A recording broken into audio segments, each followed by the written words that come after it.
इयत्ता 10वी प्रकरण 6 त्रिकोणमिती अभ्यास 6.2 मधला आपण 6वं गणित बघतोय। आपल्याला गणितात सांगितलं एक पतंग जी आहे ती आकाशात उडते। आपण ए ही पतंग आहे ती आकाशात जमिनी बी पासून 60 मीटर अंतरावर उडते। तिचा मांजा आपण सी जमिनीच्या इथे सी ठिकाणी बांधला असता तो जमिनीशी 60 अंशाचा कोन करतो। तर मांजाची लांबी आपल्याला काढायची आहे। समजा ए ही पतंग आकाशात उडत आहे, बी पासूनची उंची 60 मीटर आहे, तिचा मांजा सी येथे बांधला असून तो जमिनीशी 60 अंशाचा कोन करतो। हा काटकोन त्रिकोण तयार झाला। म्हणून काटकोन त्रिकोण एबीसी मध्ये कोन बी बरोबर 90 अंश, कोन सी बरोबर 60 अंश। आता आपल्याला समोरची बाजू माहिती आहे, कोन माहिती आहे, आपल्याला कर्ण काढायचा आहे। समोरची बाजू छेद कर्ण आहे कोणत्या गुणोत्तरात येतं तर sin मध्ये येतं। म्हणून आपण sin थीटाचं गुणोत्तर वापरणार। sin थीटा बरोबर समोरची बाजू छेद कर्ण, sin 60 अंश बरोबर AB छेद AC।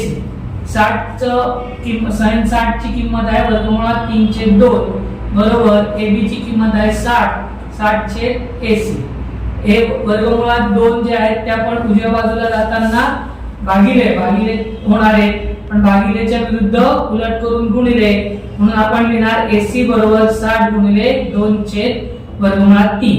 2 ने 60 ला गुणलं 120, म्हणून AC बरोबर 1 छेद वर्गमुळात 120 छेद वर्गमुळात 3।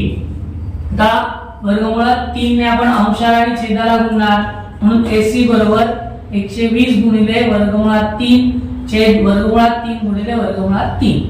म्हणून AC बरोबर 120 गुणिले वर्गमुळात 3, 3 त्रिक 9, म्हणून वर्गमुळात 9।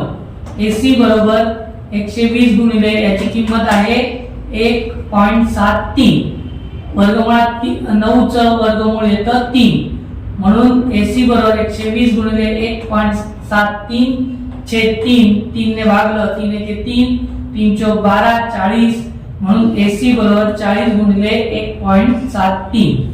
40 ने गुणलं 0 लिहिले, 4 त्रिक 12 चे 2, हातचाला 1, 4 7 28 ने 29, हातचे आले 2, 4 एके 4 आणि 2 6, 1 2 दशांशानंतर 2 संख्या आहेत, म्हणून आपण 1 2 स्थान सोडून दशांश चिन्ह दिलं, म्हणून AC बरोबर 69.20 मांजाची लांबी आहे 69.20